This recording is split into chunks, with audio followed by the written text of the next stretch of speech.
complicated, you know, man. Like a damn Rubik's Cube, man. Like talking about blue, red, man. Then you get to one side and like messed up. All right, Fritz. Welcome back to the Jay Burden Show. How are you doing?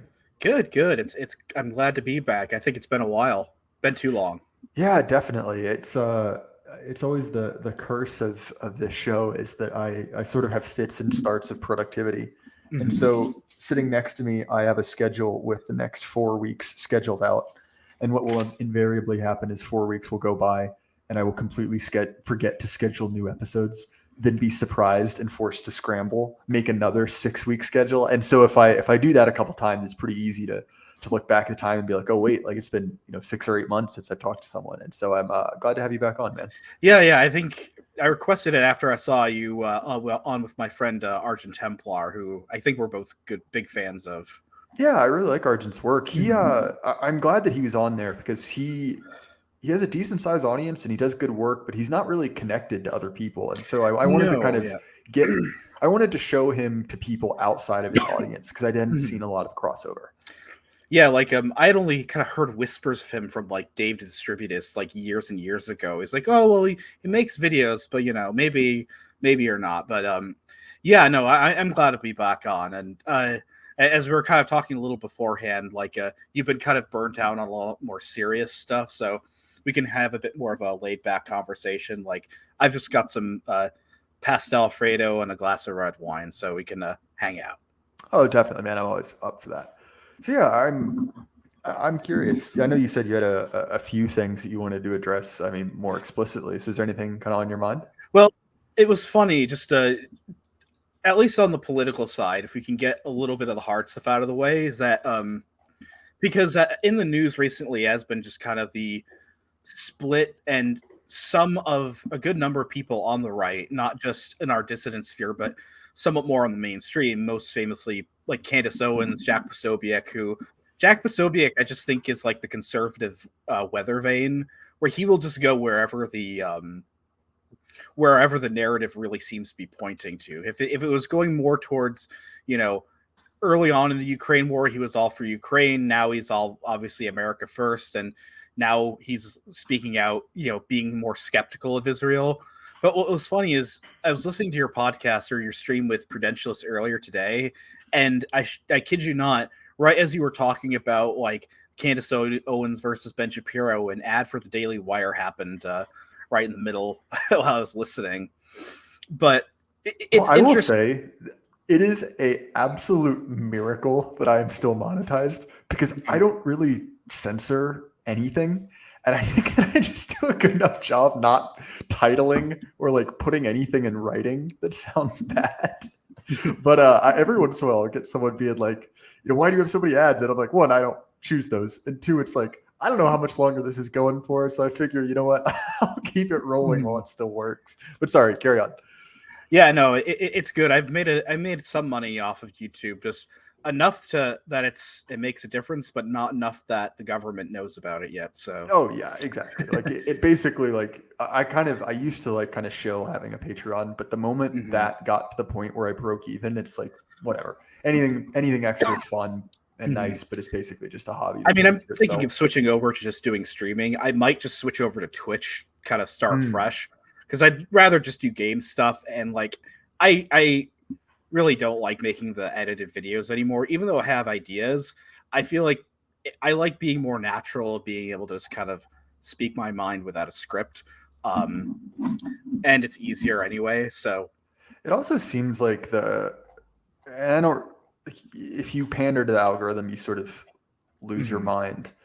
But it does seem like the algorithm does not reward long form content like that. It's just like it can depend. Like I literally just saw there was a small YouTuber that used to cover Chris Chan made like an 8-hour video on the entire Five Nights at Freddy's lore, and that just got millions within a couple days. So fair. But I mean, that's because it's Five Nights at Freddy's, and that's like the thing of the internet. But I remember that whole saga when I used to watch it back in college, like when I first discovered like horror stuff and like Let's Plays and all that, and how it just kind of transferred to everybody found out that the creator is like a devout Christian and donated money to the RNC and turned on him, but he still got the movie deal. So, well, that was sort of the thing. Like, I've not seen it, but I sort of like the idea of the movie. The instant I found out how difficult he was to deal with, that he just became this kind of auteur who refused to let them.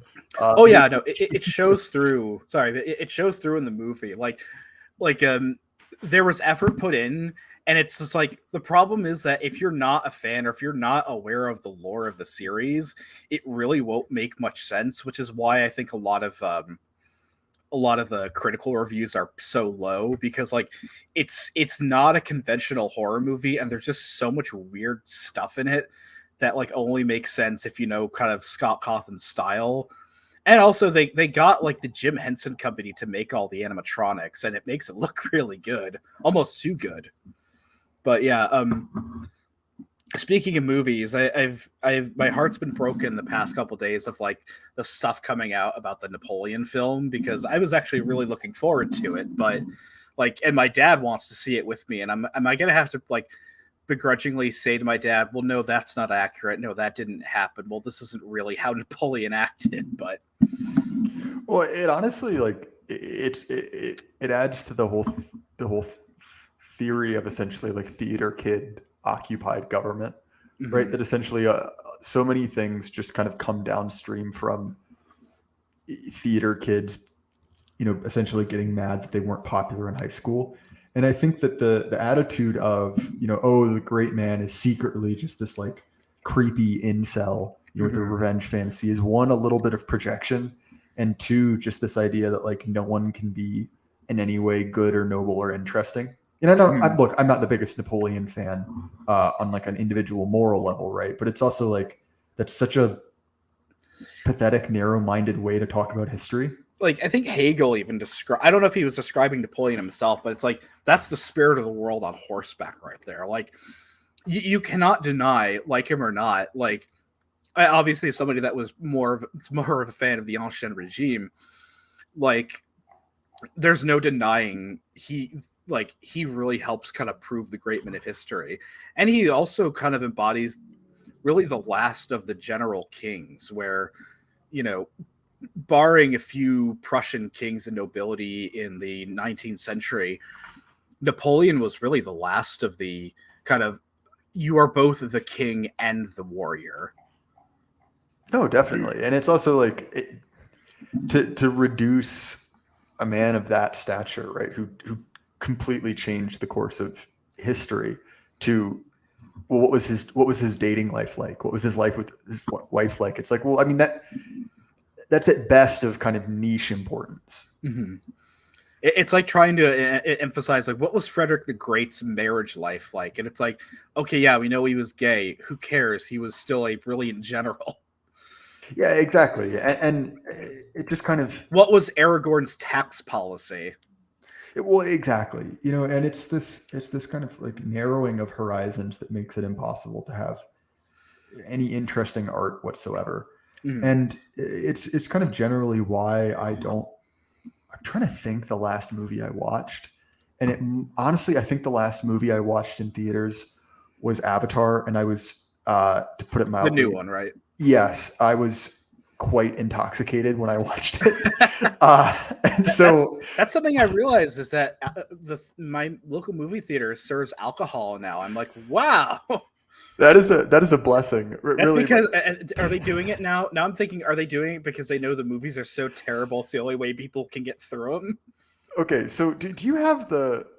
never mind, actually, that I might dox myself because it's a relatively small chain. But I went with a group of friends, kind of a crappy American chain restaurant located next to our shopping mall. Drank too much and then went to Avatar. And then the problem with watching a 3.5 hour horrible CGI movie is that you sober up roughly halfway through and have another 2 hours to go. And so not a positive experience. But to kind of bring it back to, more kind of commentary on, art, not just my bad habits. It's like the thing that brought many of us to dissidence, I think, was kind of this realization that, the slop wasn't very good anymore. the things that we were kind of entertained by were falling apart. And that has continued apace. It's gotten even worse. I mean, down to the point where it's like all my friends are playing the current, the new Call of Duty Modern Warfare 3, 2, and basically just complaining about it. And these are the same people that have been complaining about it for, at this point, 10 or 15 years, really since, that kind of took off. And it's like, well, either you get off the bus, right? You just realize that this isn't going to get better, look for something somewhere else, or you just go to the anti-woke, YouTuber spin zone where it's like, okay, great. You watched a 3,000 or 300,000 view YouTube video about why Call of Duty is bad, but guess what? You still bought it and you're going to buy it next year. Yeah. I mean, I'm really trying to limit how much I spend on games, which the quality of them dipping is actually helping out. Like, oh, same. Yeah. I'm glad I'm not going to buy the Starfield game. The last, I think the straw that broke me was like got Boulders Gate 3. And I'm like, looking back like a month ago, like I was playing it for a long time. And I'm like, you know what? This game is awful. This is so bad. And it's like the game just said, well, it's really horny. There's like all the romance stuff. And it's like they freaking sold everybody on it, right? That was their only thing. That's the only card they have, because the characters aren't interesting, the plot's stupid, the gameplay isn't fun. Like, if I want to play D&D, I'll actually play D&D because then I can play it with other people. Like, the reason why the D&D mechanics exist is because you can't. That's the only way that it can really work if you're playing it in real life. You have video games where you don't have to do the stupid rolling crap in the D20s. No, they tricked everybody, and it's like, I'm like, man, I wasted all this time and money. I'm like, I'm going back and I'm playing Skyrim because I've heard this once. I can't remember who it was on Twitter. It might have been Manlet Thorin, but it's like, and I think there's truth to this, where he said Skyrim was the last video game ever made. and I'm like realizing there's more and more truth to that. Well, and it's interesting you bring up Baldur's Gate 3 because I played a ton. Like, it's really probably the last game I ever got addicted to. Like, seriously, was the Divinity games. Mm-hmm. And for any number of reasons, I kind of like that more tactical take on RPG combat. I think it's fun.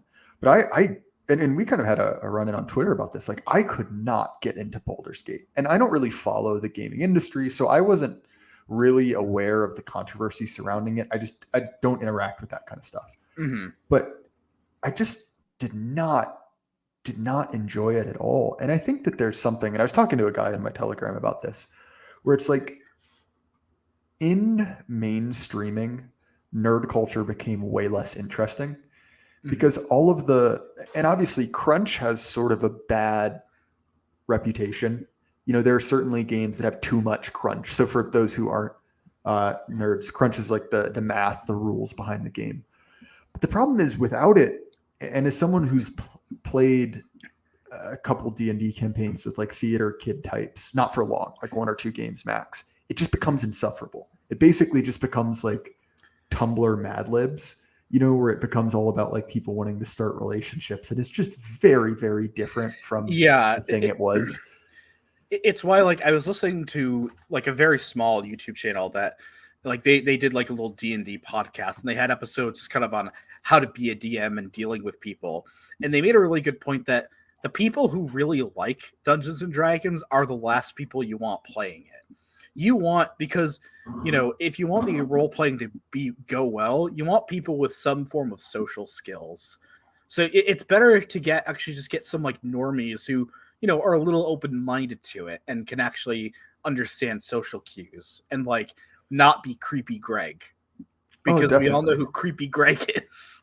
Like, I think of the longest running campaign I had, and by far my favorite, was with a group of guys, and of that, only 2 of us had ever played before, and it was a pretty diverse group in the sense that it was some kids who were still in college, a PhD statistician, an architect, like people with very different backgrounds, a lot going on. And it was a little bit silly. It was something we could do remotely to hang out when we weren't in person. But because it was people who had enough social skills to make it fun and interesting and to kind of play off each other. It was sort of I guess like an interesting social dynamic. Yeah, I think the anticipation or the expectation of RPGs should be that this is going to fall apart not much sooner than you think. Have fun while you're playing it. Like right now, I recently, maybe wisely or unwisely, bought some of the DM books and all that stuff for the Call of Cthulhu RPG, and I'm still trying to set that up. I'm just trying to kind of plan out the story, and like that has a lot more interesting mechanics because it doesn't rely on the D20 and it's less like, I guess, rigid. And it kind of brings me to my problem with fantasy, and I made a video about this years ago, but just like being so generic, and that was my problem with Boulders Gate 3, is that like nothing about this fantasy world seems believable or real, in the sense that a big problem, and I will admit, you know, people know me as a weeb, but so much of like fantasy anime, it feels so much like modern people just transplanted into like castles and magic, and it's like these people wouldn't act like this. Like, and it brings me into, as much as I like Warhammer 40k, I think the Elder Scrolls lore might actually have that beat in terms of my favorite fantasy genre setting, because it kind of feels like it's nice happy medium between Tolkien and George R.R. Martin, wherein it's still a world that feels so fleshed out, and like everything from how this world came into being into its like how the theology works and like the metaphysics of this work. It's very well thought out, and there's also still room for heroism because there is a pretty morally black and white way this world operates. But at the same time, you can have kind of more adult or more explore stuff that Lord of the Rings really wouldn't. And I think it kind of culminates into like a fairly reactionary setting. I kind of posted about this on Twitter, but in the Elder Scrolls, like everybody's religious and everybody has like a loyalty either to their own locale, their family, their race, or like the loyalty to their lord, whether it's like, you know, their local king in High Rock or the empire at large. Yeah, it's actually, that's a good way to describe my problem with Baldur's Gate, right? Is it really did just feel like we got a couple of like, you know, Discord troons and programming socks to kind of rate a world how they want it to be. And look, like I'm not one who necessarily needs a story to enjoy a game. You know, I'm a big fan of like the 2011 Relic Space Marine game, you know, where it's like, okay, we got like 3 buttons, we beat dudes up. Yeah, exactly. Like big fan of that, you know, big fan of the boomer shooters, right? Because it is just it's a simple loop, right? And I think that's the problem, is that when you have a game that puts the story front and center, if it is this kind of just like alien experience, it's massively like dissonant. You know, you feel like you're listening to like those videos, and this is kind of dead in the era of ChatGPT, but it was the format of like, oh, I forced an AI to watch 36,000 hours of Seinfeld, and here's the episode it wrote. It feels like the kind of like RPG version of that.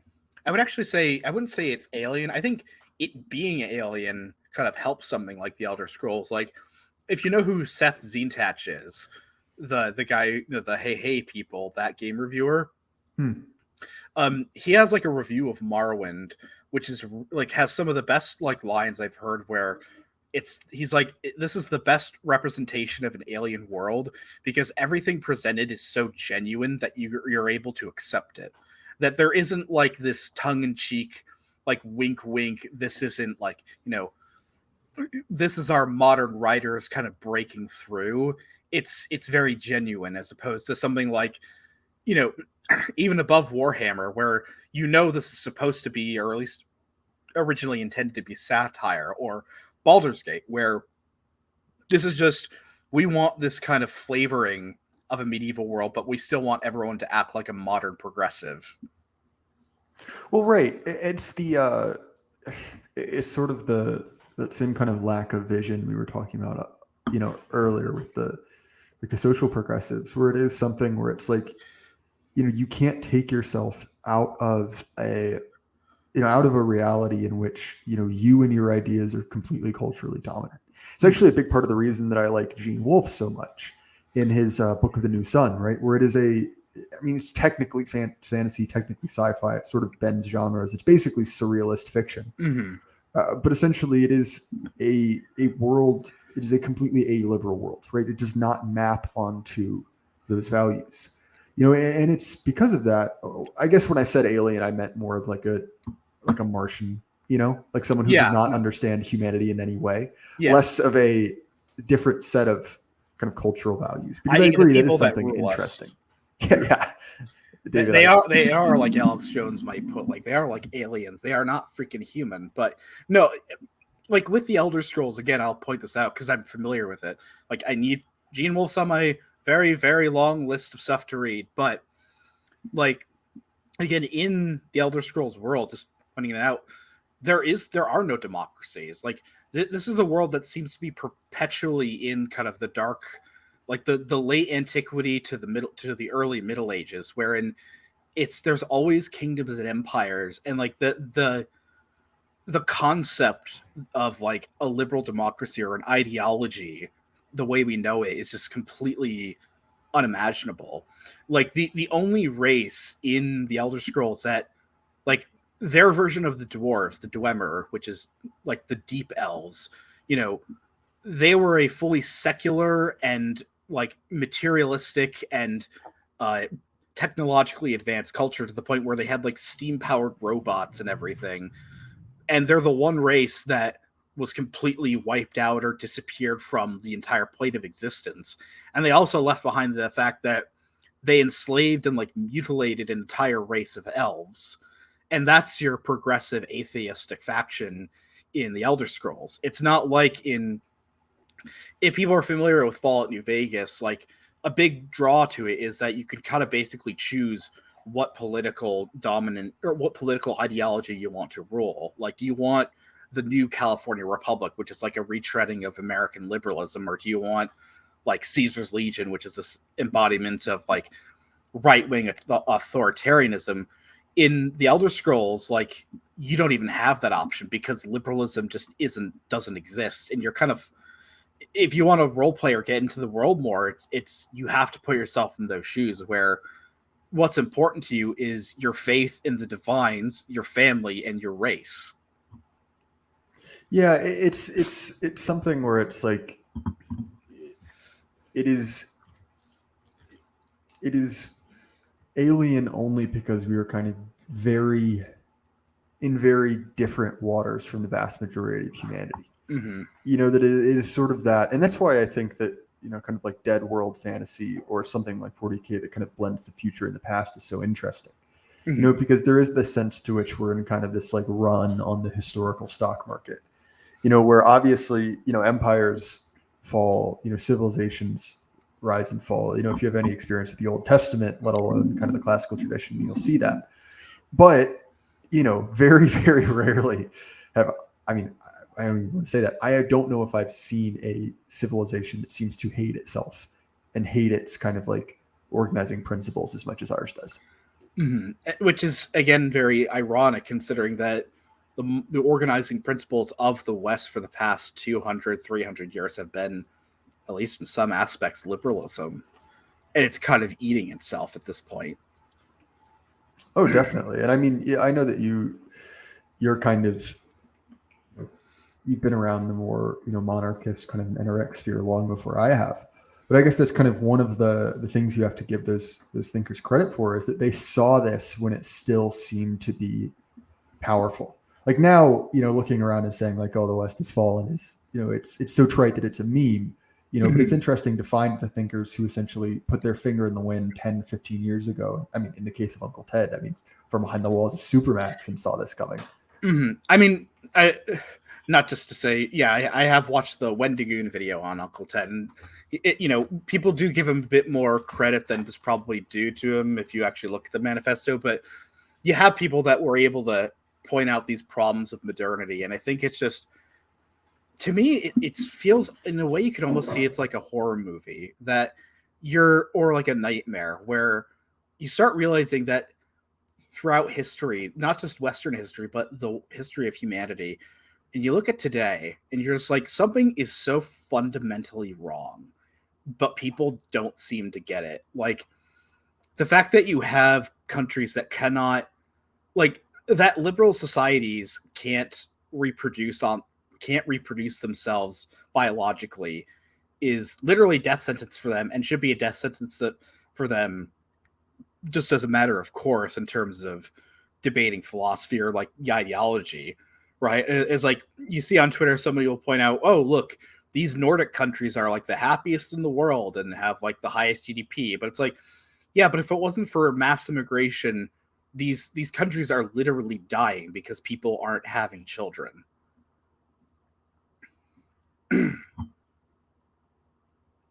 Sorry, I was accidentally muted when I started that sentence. It is sort of an interesting text, right? You know, if you consider the kind of like biological definition of what life is, you know, part of that, right, is it reproduces itself. Mm-hmm. And so it's sort of where that I think that the kind of mind virus, you know, the zombie plague, if you want to take Land's analogy, is so interesting. Right? Because it's like, well, is a virus alive? And it's like, well, kind of yes and no, you know, because it does have a very different reproductive cycle than we would consider maybe civilization does. And I think that sort of brings up the interesting question. And obviously Moldbug, Land, and myself have three very distinct answers on the topic.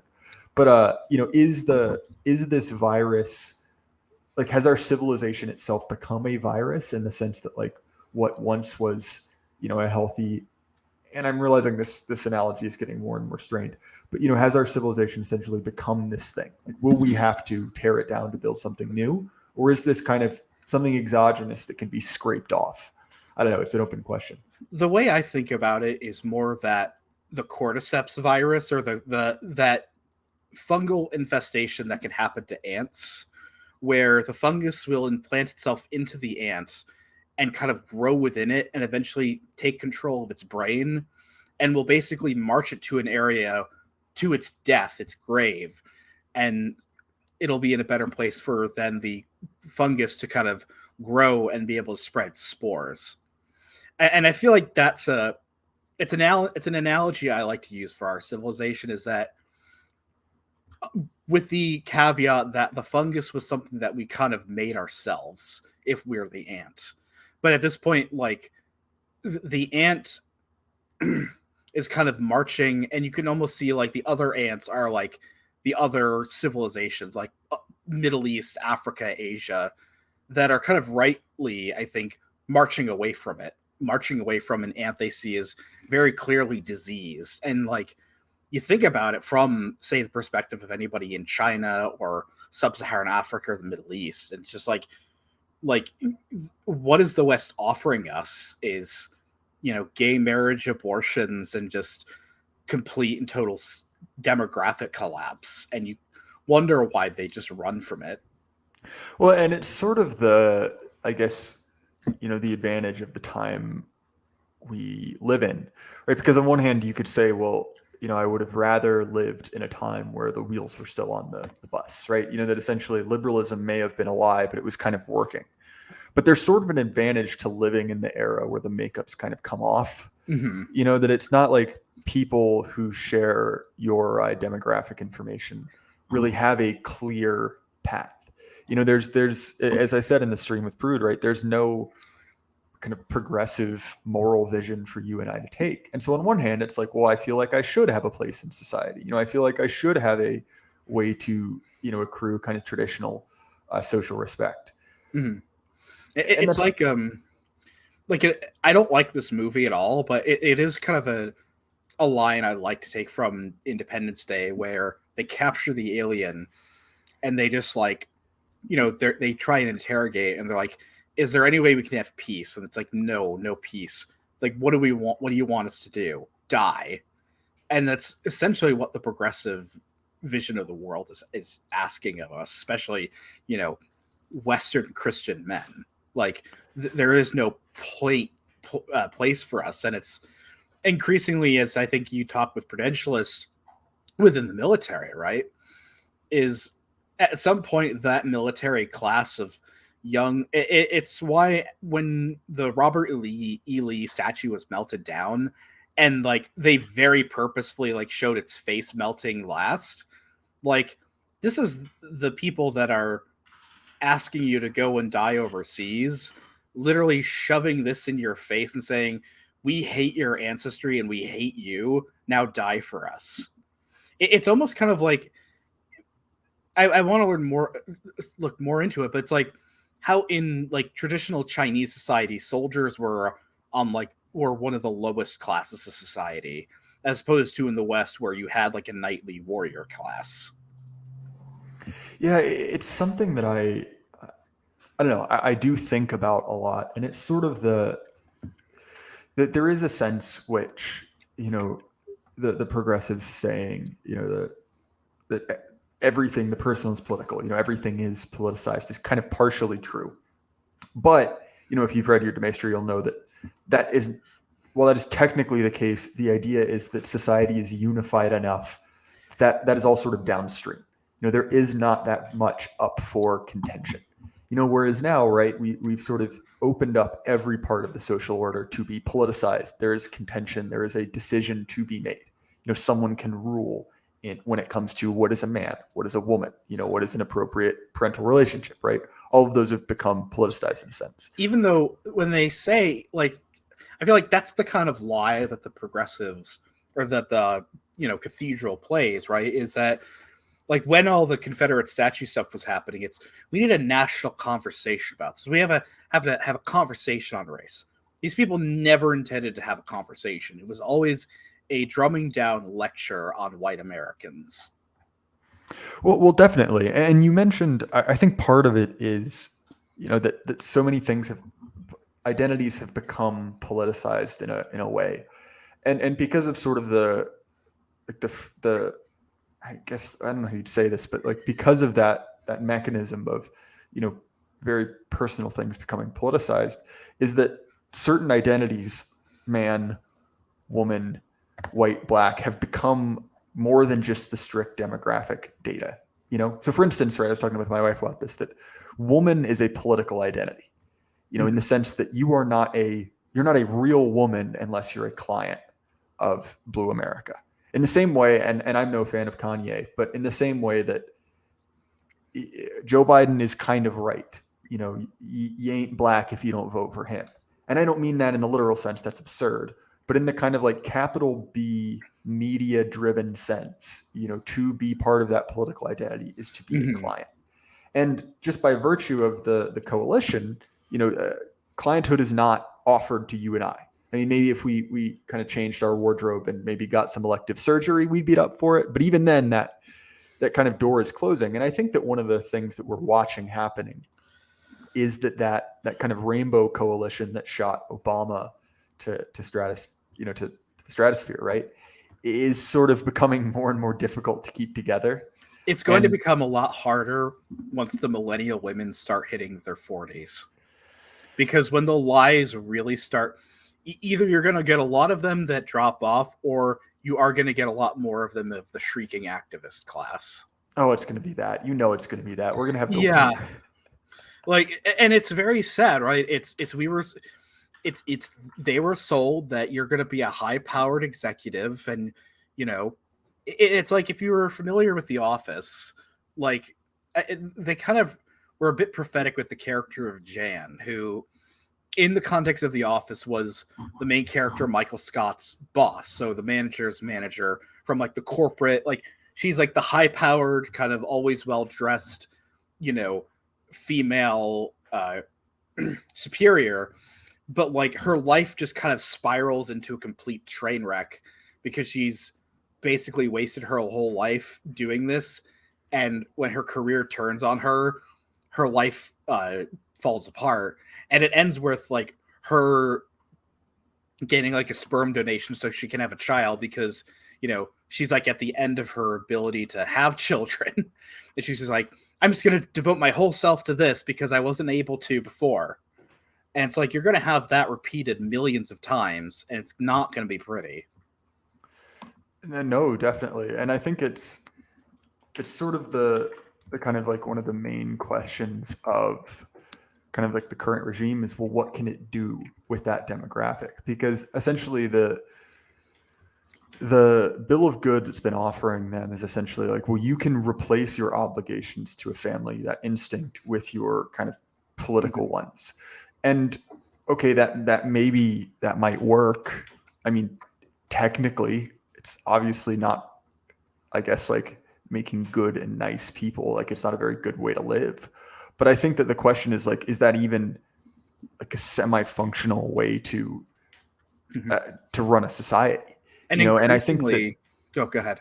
No, I just think that what we're seeing is that we couldn't even make it 20 years, and the idea that we can get this to go to, past one generation, I would sort of argue that the millennials were the first time this experiment is run, is that it does not seem to be working. Mm-hmm. And I would say even then, like what was promised of, you can't even get the high powered corporate job now. You have people that get $50,000 of college debt and then work at Starbucks for a foreseeable future. Like, you're not going to be like the female boss. You're not going to be Jan from The Office. You're going to be working your wage cuck job for the rest of your life. And it's like that's like kind of the insult. Like, just to lay one last thing on the Republicans, right, is of all of the factions within society that apparently have no obligation to pay their debts, least of all the government, you're going to pick this one group of people like that is so vulnerable, and you're basically condemning them to, look, our generations lied to you and said, get this degree, you'll be set for life. And then when you aren't, and you have to work a wage cut job and are never going to get out of debt, you can never have a family, you can never afford a home, we're going to say, well, no, you just have to pay that off. And then they're like, well, why don't millennials want to vote for us?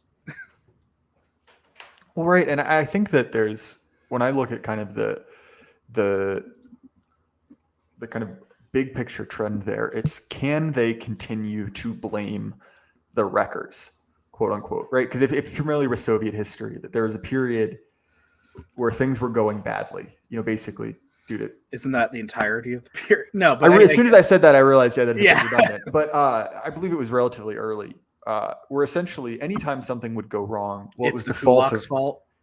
Or it was the wreckers, right? And the wreckers were this sort of kind of shadowy group. You sort of see this echoed in Orwell's writing, right? There's the shadowy group of people who ruins things, and they're why, we missed quotas, or we don't have enough razor blades, right? Mm-hmm. And obviously, I need not name who were the wreckers in, current American society. It's, kind of this weird cabal of, capitalists and backwoods racists, essentially like the villains from the movie Deliverance, I think, are the wreckers. But the problem is, right, those people are becoming rarer. Their level of immiseration is getting worse, right? And I think it becomes a harder and harder play to essentially say, like, oh, the reason that you feel meaningless, you don't have good job prospects, is there were some racists here. That becomes a harder and harder play to make. And the question is, well, can they make that pass off? Well, you can see it right now with the Israeli-Hamas conflict, with Gad Saad, I guess, infamously saying, well, it's all these Roscoes in Arkansas that are like these anti-Semites, when we all know who the people that are actually screaming all of this are. And they don't look like Roscoe from Arkansas. They look like the people that a certain demographic continuously votes to immigrate to Western countries. I'll put it this way. I just recently recorded an episode with Bagby on, Christian dispensationalism and Christian Zionism. And the idea that, the rural parts of flyover country, red states are anti-Semitic is truly laughable. Like, it's genuinely, in many cases, philo-Semitic. They view the Jews as God's chosen people. And so regardless of your opinion on that, blaming them for this is they're the demographic where I can't remember. I think it was like a statistics that showed like the various religious groups in America, how they view each other.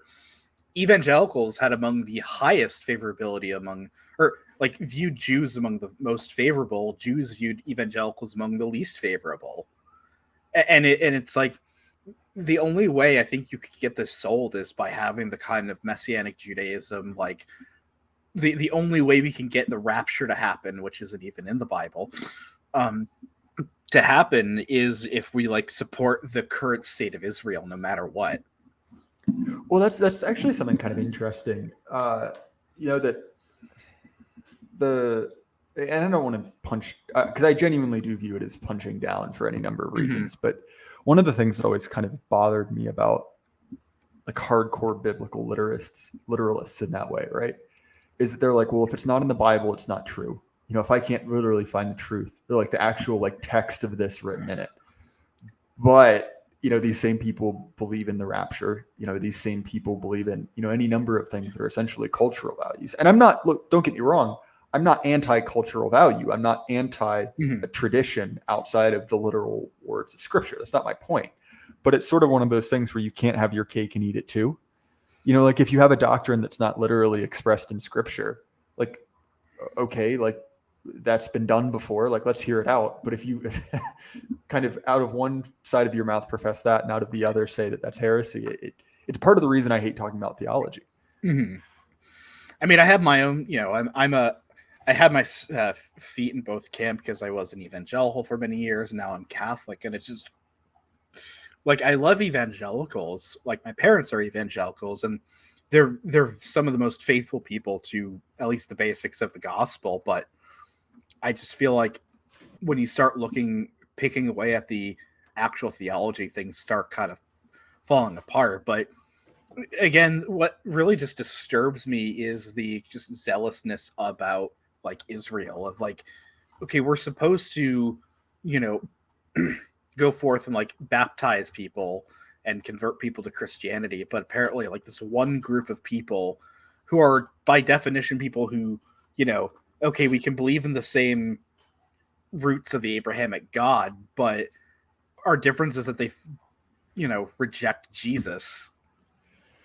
I will say that this is the group that evangelicals love the most.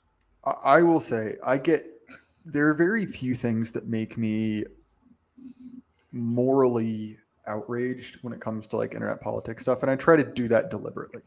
I think that the kind of like moral fagging, it is a lot of times it's disingenuous and there's a profit motive to it. That stuff sells, and I don't like it. It's gross. But I will say one of the things that genuinely makes me upset is that I agree with you. I think that evangelicals are very devout and faithful people, but they have been so severely misled, and in many cases deliberately.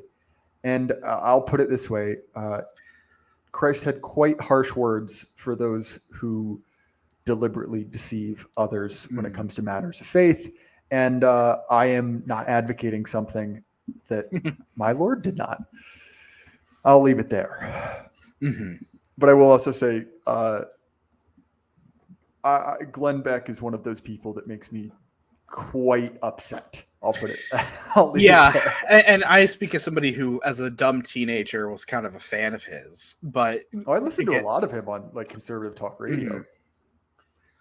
But now it's like, I can't get this image out of my head. But years and years ago, Milo Yiannopoulos, if people even, that's a name I haven't heard in a long time. He described his look as like a gay antiques dealer with these like little round glasses and this kind of peering look about him. And I can't get this out of my head of like, what? Because I have to feel like there's so much charity that has to be given, especially like I follow a lot of people from Catholic Answers. And I think the biggest problem is that there has to be more of an acceptance that some people are just evil. Like, neocons, I think a lot of are just evil in a lot of ways. I think Argent Templar made this point, is that even if he wasn't a liberal back in 2008 and wasn't Canadian, he would have supported Obama just because there was a non-zero chance that John McCain would have gotten us into war with Iran for no reason. Yeah, I mean, honestly, like I think that they're sort of doubly evil because, one of the dirty secrets of the war on terror is how negatively the Christian populations in Mhm. these countries were affected. There were churches in Baghdad. There are no longer. Mhm. I am Literally decimated. There was like 1.5 million Christians in Iraq in 2003. Now there's 150,000. And similar things can be said about the war we've waged on Assad. Look, Assad is, I believe he's technically Muslim, but look at how his wife dresses. He wasn't exactly like belligerent about it. Look at the regimes that we have knocked over, in North Africa, the Middle East, at the behest of many of these neocons. And look, like, I'm not saying they're good people, but look at the number of Christians before and after. And to me, what bothers me so much about a lot of these neocons is that they deliberately use the language of faith. This is a this Christians have a duty to support Israel. They have a duty to do this and all of that. And it's like, number one, there's the dirty secret that, well, you know what? Israel hasn't actually helped us in any of these wars since its creation. Like, Turkey has helped us more because in the Korean War, Turkey actually sent troops to Korea. Like, Australia, South Korea, Japan, the UK, those countries have actually helped the United States. And it's like, I'm not even anti-Israel. People might crucify me for this, no pun intended, but like, I think that ethnic groups have rights to, some homeland and some way of self-preservation. And it's like, okay, if the Jews have a homeland now and have had since the 1940s, like, the sad thing is that the only way the war in Israel Palestine ends is with a genocide of one group or the other. Much to certain people's claims that no, Israel can be a multicultural democracy, but as everyone points out, that Israel doesn't have open borders.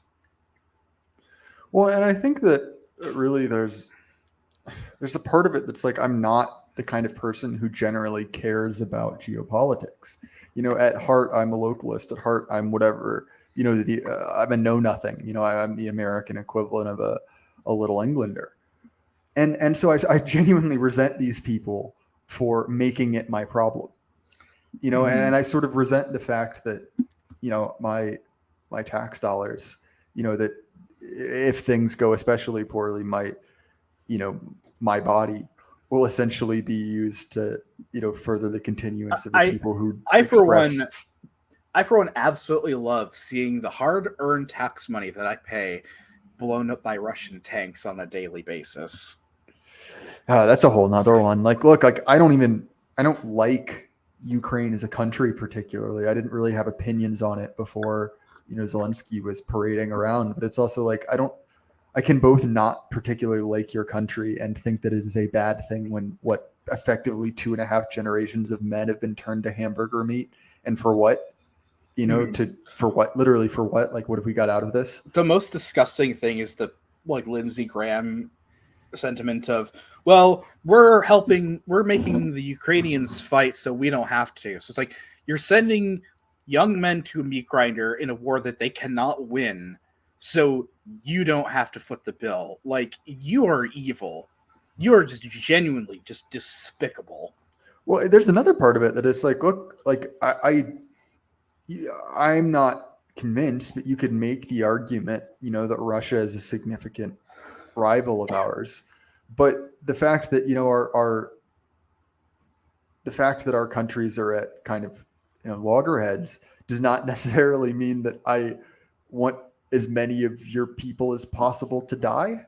Like that. I did not ask for this conflict. And there's like that sign from the civil rights era in the Vietnam War that a black guy is holding up a sign saying, well, no Vietnamese ever called me a word. And I'm like, I would hold up a similar sign saying, well, no Russian ever called me a white supremacist. Like, no Russian the Russians have not done a fraction or even any a fraction of what my own government and institutions have done to me. Well, definitely. And there's another part of it that it's like my memory is not short. I don't forget that, a year and a half, 2 years ago, these same people were trying to get me fired from my job. We're trying to make it impossible for me to go to university. It's like, no. That's not how this works. You can't have it both ways. You can't basically say like, oh, you need to, rah, America, the stars and bars, sign up for your freedom to fight for our freedom. When it's like a year ago, it's like, you don't actually care about any of that. Exactly. And so to me, it's just like these people have made, the people in charge of our foreign policy have made their bed, and I look forward to seeing them lie in it. Like genuinely, it's like you have created this problem, and you know what? Yeah, it's like I want to say, hey, all right, Lindsey Graham, when are you signing up? You want to support Ukraine? Great, go sign up and join the fight for them. I'm not going to do it, and you can't make me. It's been one of the most blackpilling things too, is to see how many people do get sucked back. Mm-hmm. I mean, a lot of the white Southern Christian men who make up like the military class. It's like I was in Georgia earlier this year visiting a good friend of mine, and like he comes from a family of like Air Force veterans, and like he's not in it, thank God, but there's a big thing ingrained in that culture there. And in any other period that would be something to celebrate, right? Of intergenerational people fighting for a higher cause. But the problem is that you just know, like, this is not that America. It has that flag and it has those buildings. This is not that country, not even the country from 40 years ago, let alone what my own ancestors, the Anglo-Saxon founding stock, envisioned. Like, I got in a brief Twitter spat, and I was just like, I don't believe in liberalism. And the guy's like, well, then you're no American. And I'm thinking, yeah, I'm pretty sure, some guy with a rainbow flag in his bio, I'm pretty sure my ancestors from 300 years ago would probably call me more of an American than you, just because I don't believe in, and if they saw America today, they certainly would probably condemn liberalism for all time and would have done everything to stop it from existing. No, I mean, it is, I don't know, to put it mildly, it's one of those things where it's like, you kind of can't have it both ways anymore. The ideology has progressed to a point at which it's sort of made it impossible to have any sense of genuine patriotism anymore. But at the same time, it's like it goes back to that tension we were talking about with art, where it's like you want your cake, you want to have your cake and eat it too. You can't have an intersection. You can't have that like animated army recruitment commercial with the girl with the two moms who both served, and like she serves to fight for gay rights, and then have the more recent ones where it's the young white guy jumping out of an airplane. Like those, one of those groups can't fight for your military because they're too mentally ill. The other doesn't want to do it anymore. Well, and it sort of brings up that old Marxist phrase, right? Like the contradictions inherent to the system, where the non-compatible beliefs are starting to come into conflict. And so I think the most interesting question in all of this is, can they save their own power but sacrifice their ideology? And on one hand, you'd kind of hope that they can. You hope that they're not so possessed, and use that term kind of deliberately. But I'm not convinced. I think that they believe in this too much to let it go. I think their issue is that, like, all the mainstream or the old guard of the liberals of let's just say the Democrats, right, for our purposes in our government, are all completely on board with Israel. They're all, Chuck Schumer and all that, their own ethnic interests aside, they're all obviously pro-Israel, pro-neoliberal at the end of the day. But they have their, college-trained audience of the activist class vehemently against that. And you're just thinking, that's the future, right? Is, Dianne Feinstein dies in office. Ginsburg dies in office. These people, it doesn't matter if they will stay in their office till they're literal dying breath, but at some point someone's going to replace them, and they're not going to be that same order. I years and years ago, the Distributist made this point, like back before Game of Thrones completely shit the bed. Like you had the kind of this good comparison of the old Lannisters, like Cersei and Jaime, like the people that essentially the liberal class that won the victory, won the culture war. They have to watch and see their offspring, their mutated, inbred offspring, be the spoiled, insane, like man-child who doesn't understand how to actually operate and run anything. Like the competency crisis is going to get really scary. Like Prudentialists even said, right, is like, you're not, it's like, I'm going to be afraid to go on planes in the next few years. Like, because like, I don't know how capable the people flying them are going to be if they're being trained in all of this, gender studies instead of how to fly a freaking plane.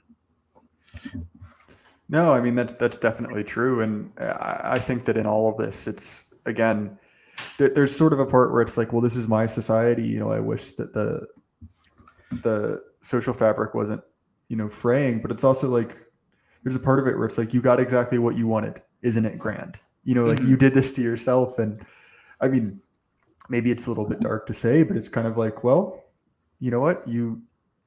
We got to see, we got to see what would happen if you got exactly what you wanted. And I think it's the part that does frustrate me. When people look at places like San Francisco and they're like, oh, the real problem with San Francisco is that there was redlining in the 1920s. And you're like, okay, well, how long do we need, to try it your way? Until there's no white people. Well, right. Like how far can we go before we can just dismiss your ideas out of hand? 20 years, 30 years. I would argue 100. I think at that point it's basically... it's that meme I saw years ago where it's like, it shows Detroit, like 80% black population, and it's all slums. That shows Detroit, 100% black population, and it's like flying pyramids and everything.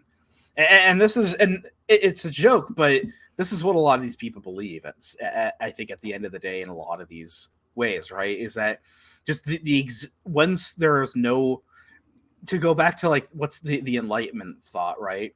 That one, we'll only be free when like the entrails of the last king are like wrapped around the throat of the last priest. Yeah, I think that's a fair point. But there's always going to be, as you said, there's always going to be the wreckers, right? There's always going to be the people, oh, you're secretly a white supremacist. You're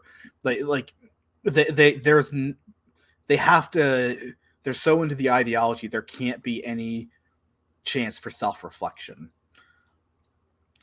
Well, we're coming up on time, Fritz. I really enjoyed this. Yeah. I did just want to like read one quote from from the Robert E. Lee, kind of about this, and when we were talking about the neocons, and it's quite prophetic, and it's the consolidation of the states into one vast empire, sure to be aggressive, broad, and despotic at home, will be the certain precursor of ruin which has overwhelmed all that preceded it. And I really think that that's prophetic in the sense of, whatever peaceful dream of the American founding fathers had, wherein, friendship with all nations, commerce with all nations, alliances with none, it has been hijacked for well over 100 years. And, I said this earlier, that pretty much every single accusation of like excess and corruption and debauchery that could have been laid on aristocracy and traditional monarchies, well, as we can see now, have been magnified 100-fold over by every democratic regime. People go, oh, well, the problem with a monarchy is if you have a good king, what if his son is terrible? It's like, okay, so you don't know if the next ruler is going to be bad or not. But with a democracy, you're almost certain the next ruler is going to be terrible. Like, memes aside, I don't think the new president of Argentina, the broader problem is that there isn't a long-term strategy, right? You can capture a victory, but you can get a victory, but what are you doing with it? And that's kind of been the problem with the the conservative movement. It's the lesson that we desperately need to learn from 2016 is that, okay, you can catch the spaghetti, but you still need to put it into a bowl. Yeah, I think that's well said. So, Fritz, thank you so much for this. This has It's been a pleasure. Likewise, I've enjoyed it. So, if people want to find out, more of your stuff, what's a good way for them to do that? Mostly I'm on Twitter at Fritz Imperial. Hopefully I did used to have a lot more stuff on YouTube. But I do want to start moving to Twitch, doing some more game streams. I'm thinking of starting like after the Thanksgiving break, doing stuff around Lent. Like Lenten streams sounds like a good idea for like reflection and just kind of chilling out. So I will link more on my Twitter. So Twitter is the best place. Yeah. All right. Well, again, I appreciate it. I've enjoyed your your Twitter account recently, and I'm obviously waiting for something on Twitch. That sounds good. And as far as my stuff, you guys know where to find me. The show is available on Apple, Spotify, YouTube, anywhere you want to listen to podcasts. And again, Fritz, I appreciate it so much. Oh yeah, anytime, man. All right. And everyone at home, keep your head up. The light can't last forever. Good night.